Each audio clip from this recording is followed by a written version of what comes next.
Yeah, there's been some sadness over this side. I'll be honest. It's started with my mum passing away about 4 months ago, and a Yes. few other things happened. And I did some SE work on the body, which has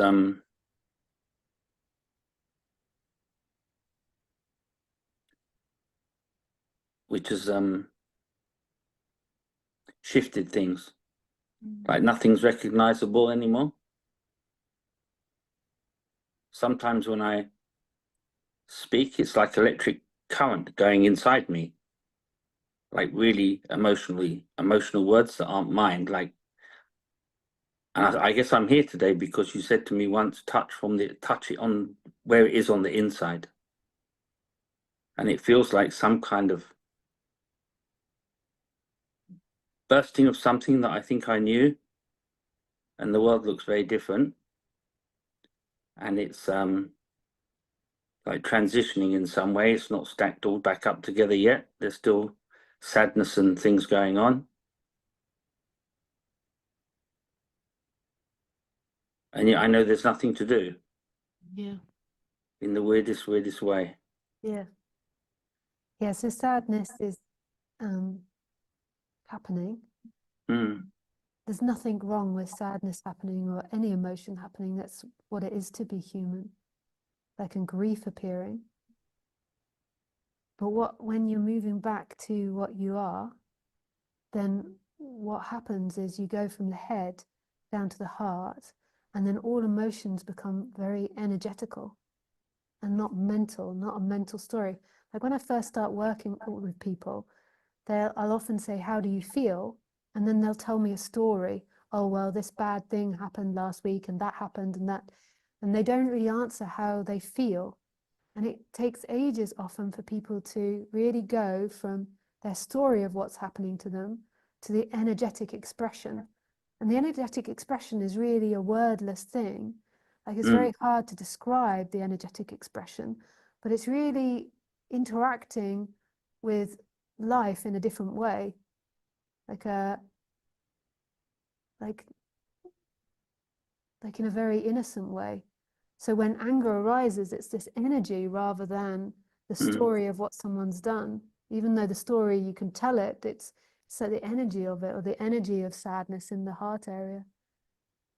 And then you can begin to understand how, when you become really, really present, how dogs or animals can have these emotions, but they're not an intellectual story. You know, that they have these emotions and they're not separate from the outside world. So when Khaleesi has anger, the dog, her anger is everywhere because she doesn't own it and she doesn't have a mental story about it. So if she's angry with the rabbit is angry, the floor is angry, the trees are angry. I remember Tony Parsons got asked a question once when I was listening to him, and he said, do you still experience blame? And his response was, well, if I'm standing at a ticket machine and one ticket man is shouting at, the customer is shouting at the ticket man, then yes, there is blame appearing. Because whose blame is it? Another thing he used to say is when he's angry, the curtains are angry, the carpet is angry, like everything is angry. Like it stops being mine. And Ananda Mahima, like I say this so often, she was having her face washed by one of her disciples because she was so deeply in samadhi often she couldn't do these simple tasks. And the sadhu said to her, are you so lazy that you can't wash your own face? And she just looked around and turned to the lady and said, but whose arm is washing my face? My arm, your arm? Whose arm is it? Like it's so sweet. Like to her, she was so in the divine and in samadhi, she couldn't even work out which body part, like whose arm was it? And it's such sweetness.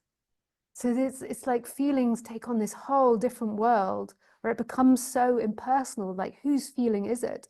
And then when you begin to have arguments, should we say, or heated discussions with someone, like whose anger is it? Whose shame is it? Whose blame is it? This isn't talking about abuse and like letting people abuse you, but it's like this energy dance that happens more than an argument between two people. Just like the sky and the thunder, like whose thunder, whose clouds are that? Like who, like which one is it? It's like they're arguing against each other, but like are they really separate from each other? And then it's like such a innocence that comes about. And such a forgiveness too. So even if you're arguing with someone, they're so rude or they con you in this way, it's like, whose is it in a way? Mm. This isn't practical about advice though for how to live your life and how to do business. This is just more talking about like this innocence, this energetic movements that begin to happen, and then the non-logical sense of life. It appears that Sorry?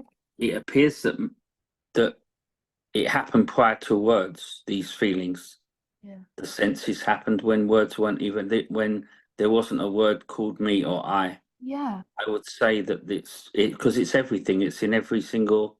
It's like everywhere. Yeah. And it infuses the words. Yeah. When the words come, they're infused in the essence of the feeling. They're like it's like a flavor. If they're the words have no bearing on the feelings, none. It's a whole and that there's something tinglingly about it that is not logic. Yeah. Yeah, when the baby cried through hunger, like how did the baby know what it was? You know, the hunger is the mother, the hunger is the boob, the hunger is the bed. How did it know what it was? Yeah. And who owns that pain? So suffering in non-duality would be the owning of the pain, the owning of the, and going back to freedom is this instant and the end of owning things. But this isn't a remedy for working out relationships. Like you go to a behavioral therapist to work out relationships. This is non-duality, and people get so confused by that and then try to like get into an argument with, yes, but there is nobody and it never works. That's a disaster. Yeah. Yeah.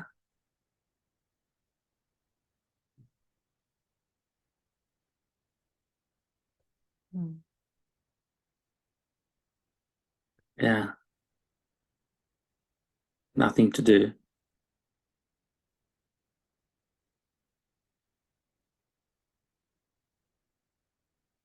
Everything just looks different.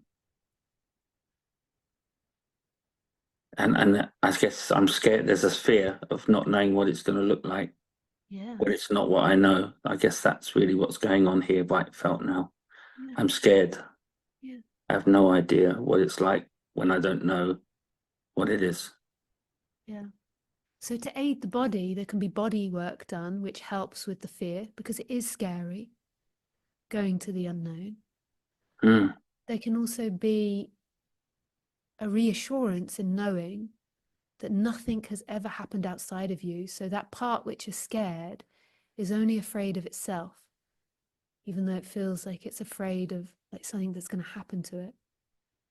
So that is so it all happens in yourself.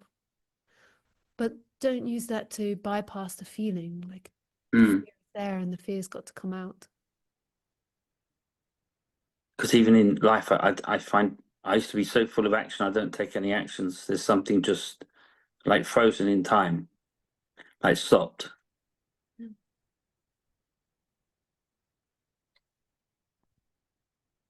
Yeah. Yeah, right here. Hmm.